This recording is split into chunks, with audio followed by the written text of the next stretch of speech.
अस्सलाम वालेकुम dear students, I am Javeria Ibrahim, your mathematics teacher. Allah के नाम से शुरू करते हैं जो नहायत मेहरबान और रहम फरमाने वाला है।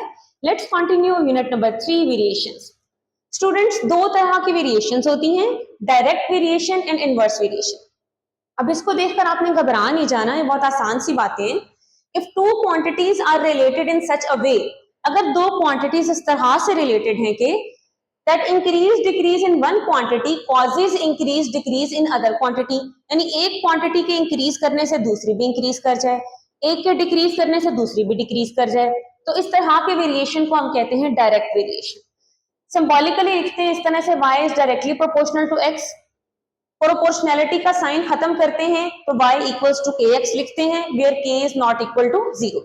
मिसाल देखते हैं, faster the speed of a car, जितनी ज्यादा कार की स्पीड होगी, longer the distance it covers, उतना ही ज्यादा वो फासला कवर करेगी।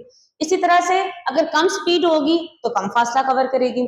So this is an example of direct variation. Next देखते हैं जी इनवर्स वेरिएशन।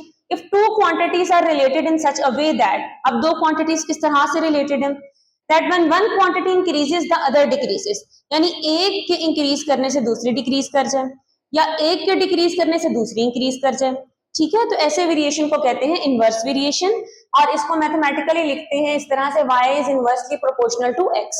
डायरेक्टली प्रोपोर्शनल में सामने x था, इनवर्सली प्रोपोर्शनल में डिनोमिनेटर में x है। इसका भी प्रोपोर्शनैलिटी साइन खत्म करते हैं, y is equal to k by x where k is non zero. मिसाल देखते हैं जी, number of men and number of days to do the same work. Students, जितने ज्यादा लोग किसी भी काम को करेंगे उतने कम दिन लगेंगे उसको करने में। इसी तरह अगर जितने कम लोग होंगे उनको ज्यादा दिन लगेंगे किसी भी काम को करने में। So this is an inverse variation. Next exercise number 3.2 करते हैं। If y varies directly as x, y is directly proportional to x, y is equals to 8 when x equals to 2। तो सबसे पहले पार्ट में स्टूडेंट्स हमें क्या चाहिए जी, y in terms of x, ये हमने फाइंड आउट करना है। y is directly proportional to x को हम लिख सकते हैं y इक्वल्स टू kx, और y और x की वैल्यूज इसमें पुट करते हैं, putting values 8 equals to k into 2, this implies that k equals to 8 by 2। Students, ये जो 2 राइट साइड पे मल्टीप्लाई हो रहा है ये 8 के नीचे जाकर डिवाइड हो जाएगा, 2 4s are 8 and this implies that कि k की वैल्यू क्या आ गई जी, 4। और यहाँ पे जो इक्वेशन है इसको आप नाम दे दें जी 1 का।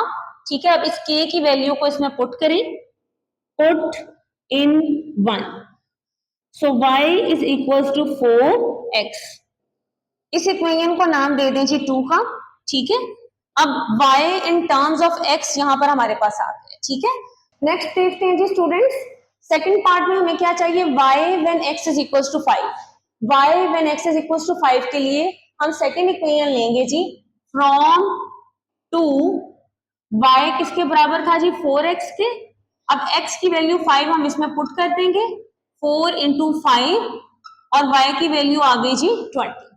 इसी तरह से ये थर्ड पार्ट है, x when y is equals to 28 from 2, second equation से हम लिखते हैं जी y is equals to 4x, y की वैल्यू है जी 28 is equals to 4x, this implies that x is equals to 28 by 4। ये x के साथ जो 4 है ये 28 के नीचे जाकर डिवाइड हो जाएगा, 4 7s are 28। सो x की वैल्यू क्या आ गई जी, 7 आ गई। ठीक है, x की वैल्यू 7 आई, y की वैल्यू जी 20 आ गई। ठीक है, और इसी तरह से ये जो y in terms of x था वो आ गया जी y is equals to 4x। Question number 2 students, बिल्कुल क्वेश्चन नंबर 1 की तरह से आप आसानी से कर सकते हैं। y directly proportional to x, y is equals to 7 when x is equals to 3। इसको लेकर आप k की वैल्यू फाइंड आउट करेंगे, फिर y is equals to kx वाली जो इक्वेशन बनेगी वहां k की वैल्यू लगाएंगे। ठीक है, जो भी आएगी, और उसको इक्वेशन नंबर 2 का नाम दे देंगे, और यहाँ इक्वेशन नंबर 2 यूज करें यहाँ पर भी और यहाँ पर भी। x फाइंड आउट करें, y की वैल्यू पुट करें, y फाइंड आउट करें x की वैल्यू पुट करके। ठीक है जी, ये अब आप इजीली कर सकते हैं। नेक्स्ट देखते हैं जी question number 3। if r is directly proportional to t and r is equals to 5 when t is equals to 8, fine.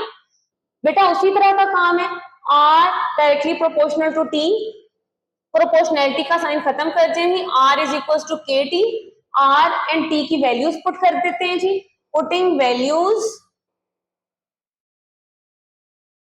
Put की जी, तो 5 बराबर k into 8, this implies that k is equals to, बेटा ये 8 k के साथ multiply हो रहा है तो 5 के साथ जाके ये डिवाइड हो जाएगा, ठीक है।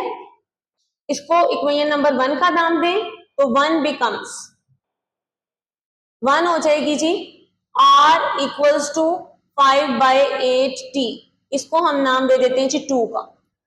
Find r when t is equals to 64, जैसे मैंने आपको बताया है जो इक्वेशन नंबर 2 बनती है इसको हम यूज करते हैं अगर एक वैल्यू हमने फाइंड आउट करनी है और एक गिवन है, ठीक है। तो क्या लिखते हैं जी, फ्रॉम टू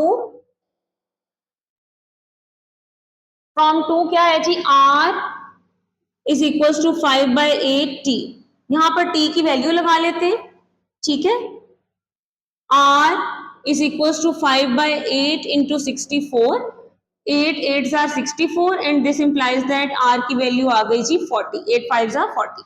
इसी तरह से स्टूडेंट्स t की वैल्यू फाइंड आउट करें व्हेन r इज गिवन, यानी फ्रॉम 2 आप क्या करेंगे जी, r is equals to 5/8t, और इसको सॉल्व करें और बताएं कि वैल्यूज क्या आती है।